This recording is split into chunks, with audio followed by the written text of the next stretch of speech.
Nag-time out na muna ngayong araw mula naman po sa politika. Si pambansang kamao Manny Pacquiao at balik ensayo na muna bilang paghahanda sa laban nila ni Juan Manuel Marquez.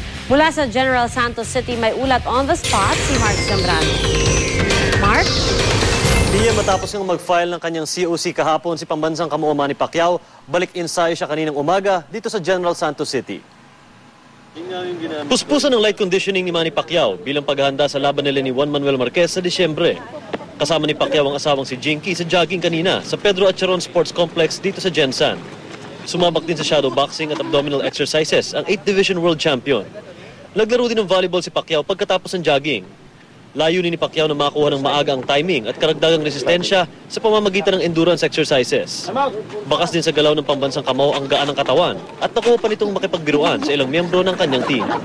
Samantala, suportado naman ni Pacquiao ang kandidatura ng asawang si Jinky. Matagal kong kinumbinsi na tumakbo at mahigit isang taon na tinigilan ko na dahil alam ko na wala talaga siyang hilig. Tapos nag-pray ako dahil nalilito ako dahil sa desisyon na gagawin ko. Dalawa kasi yung tatakbo ng vice governor. Nagdasal ako. Sabi ko, Lord, ikaw na bahala. Tapos paglabas ko sa kwarto, nagsisigawan sila na vice go. Tapos hindi ko alam na nag-oo na pala si Jinky. Piya, hanggang sa ngayon ay wala pa rin mga kandidato na nagfa-file ng COC na maaaring makalaban ng mag-asawang Pacquiao. At yan muna ang pinakahuling ulat mula dito sa General Santos City. Pia? Maraming salamat, Mark Zambrano.